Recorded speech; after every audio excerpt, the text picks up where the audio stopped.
Hey, what's up guys, TrackFX here, back with another video, and today we're going to be going through order blocks, how to find order blocks, what an order block is, and when order blocks are not useful.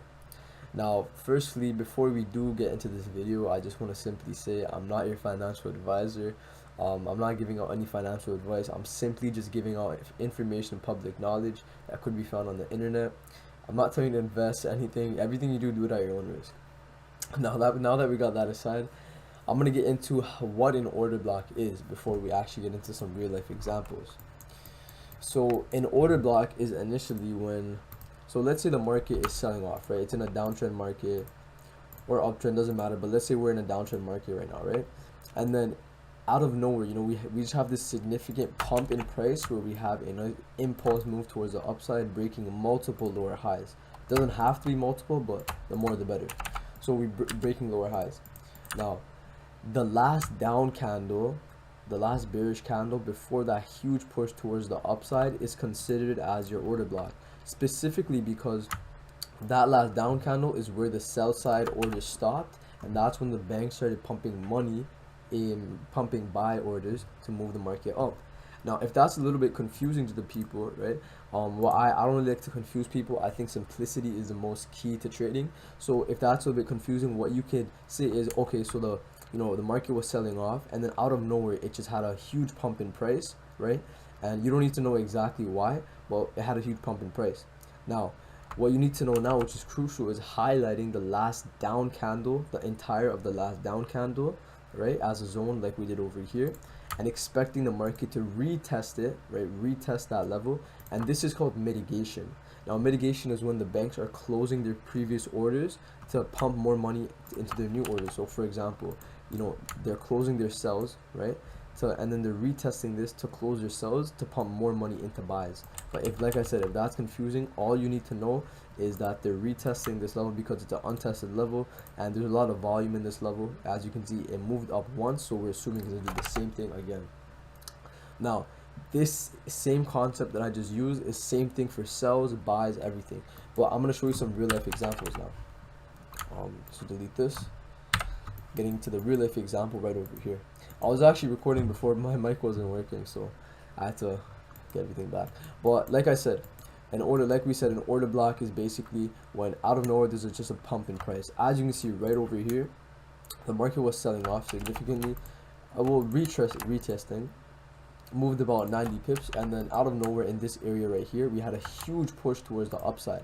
Now, this impulsive move, before that impulse, what we're going to do is we're going to highlight the entire down candle, the last bearish candle, and highlight that. Now, this is my zone. Now, we can delete this. Let's actually move back, replay.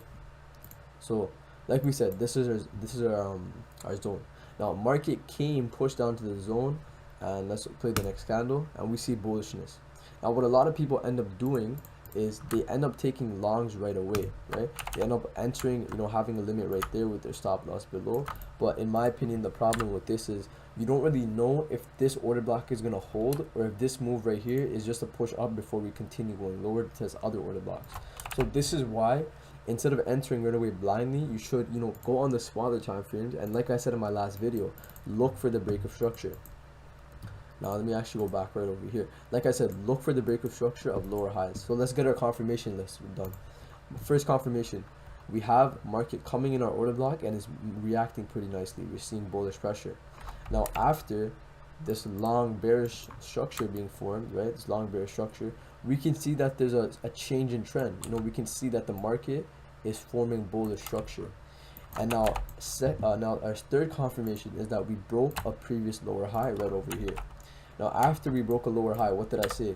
I said in the last video that you want to highlight the level that broke the lower high. So as you can see, this is the expansion that broke this lower high. So what we're going to do is we're going to highlight this zone right over here. Now, if you pay attention, you can see that, like I said, we have this last down candle before this huge push towards the upside. So this is considered as our order block right over here. This is our order block. Now, you can call this the 5-minute POI. That's what I like to call it, the 5-minute point of interest. Now from here, all you do is wait for price to come down into this level, and now you can do multiple things. Now with order block entries, what you could do is you could either enter on the open of the bearish candle right over here and have your stop loss at the low. Now that's more of an aggressive entry, so it'd be like this, right? Now a second thing you can do is take your Fibonacci out and measure the entire order block, and your entry could be the 50%. So your entry could be the 50% right over here. Now this is a more conservative entry, you know, you're giving the trade more breathing time, you're waiting for it to pull back more so you can get a more accurate entry, while the open is more of an aggressive entry. I'll show you more examples after this one, you know, to get a good understanding. But for me personally, I don't care. I usually always enter at the open right over here with the stop loss at the low, and you know, take profit. Usually just realistically I would hold it right up to here. That's all I would hold it to. But from here, all I do, wait for the trade to come. And so I think we did get stopped out right over here. Let's take a look. Yeah, we did end up oh no, we didn't. It missed the stop loss by like not even a pip, by like 0.1 pips. So yeah, so that's how the order block works basically, right? Like we had our higher time frame order block right over here. I'll go through that one more time. We had our higher time frame order block right here, and then we dropped down towards the 5-minute time frame after the market came into our zone, and we saw that it created a second order block. So what's really important to know is that an order block can be created inside of another order block. So like I said, this entire zone is a 4H order block over here, right? Now what happened when the market came into this zone, we created a second order block right over here that broke structure, right? And it came over here, missed our stop loss by 0.1 pips, and then just continued up for about like a 13-to-1 risk to reward ratio, which is pretty good. So that's how order blocks work. Now I can show you how to spot them now. Now in my opinion, for an order block to be valid, it has to break structure. So for example, you know, if we're in a buy side market and I know that I'm looking for buys, I'm not going to be focusing on an order block right over here, right? Because look, it meets our recommendations and matches. You know, we have this up candle before a huge push towards the downside. But why isn't this valid? Well, it's because we're in an uptrend market. Like I said, if you're in a buy side market, don't look for sell side order blocks. Because if you can get the mindset of only looking for buy side order blocks, then you're eliminating half of the confusion already. Because imagine if I'm looking for buys, but then I start looking for sells. I would think about, you know, selling right over here, you know, stop loss over here, and then take profit below. And that, you know, you'll see what ends up happening is you just get stopped out. And a lot of people get confused on why this ended up happening. Well, it's because we're in an overall bullish market, which you don't want to you know, go against. So that's an idea of, you know, the order blocks that you don't want to take. You know, if you're in a buy side market, don't look for sell side order blocks unless there's a lot of bearish structure on the higher time frames forming. So for example, you know, if we're breaking multiple key levels of structure like here and here, then a great example would be, okay, yeah, then it makes sense to look for sell side order blocks. But you know, that aside, another example that I'm seeing right over here, if you see right over here on the 4 hour, you can see that we were pushing down. You know, we're pushing down from here. You know, we're selling down. Now, eventually, right in this area right over here, we pushed up. Now, like I said, we broke structure right over here, and we had a huge push towards the upside out of nowhere. So what I would do is I would highlight this order block right here, right? I would highlight that entire order block, and then before the market goes into the zone right here, what you could do is you could go down to the, you know, a smaller time frame such as the 1 hour to refine it. Now a refined order block just means an order block inside of an order block, right? Now this may be a little confusing, but look at this. If you were to take this order block, right, from the high to the low, that's a 100 pip zone, which is really like big. And if you were to enter here, your stop loss would be huge, which isn't, you know, we don't need that. So what you could do is go down to the 1 hour time frame, and what do you see? Well, what I'm seeing is that we have this order block right over here. We have the down move, right? We have this down move before the huge impulsive move towards the upside. And what do we also have? We have a higher time frame breaker structure. So we have two of the confirmations met. All we need now is price to come inside of this order block, and either we can enter on the open, the 50, and yeah, that's basically it. So I always enter at the open, like I said before.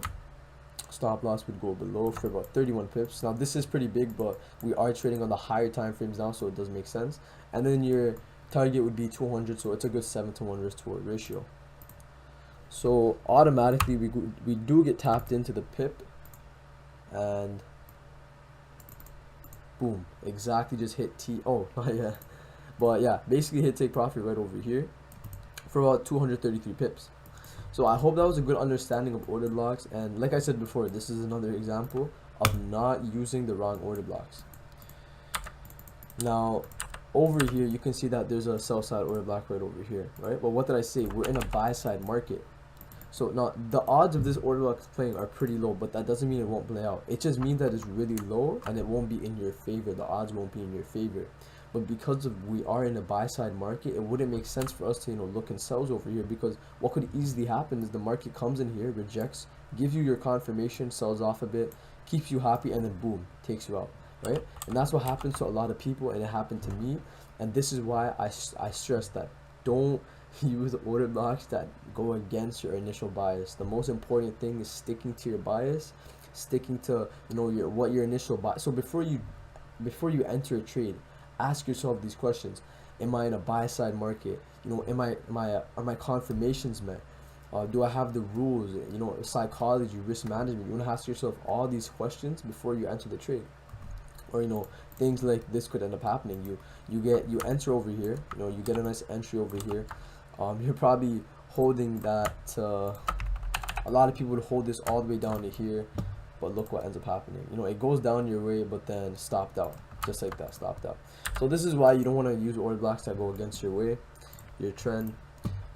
That's basically it. I can give you guys another example of how order blocks look like and how to identify them.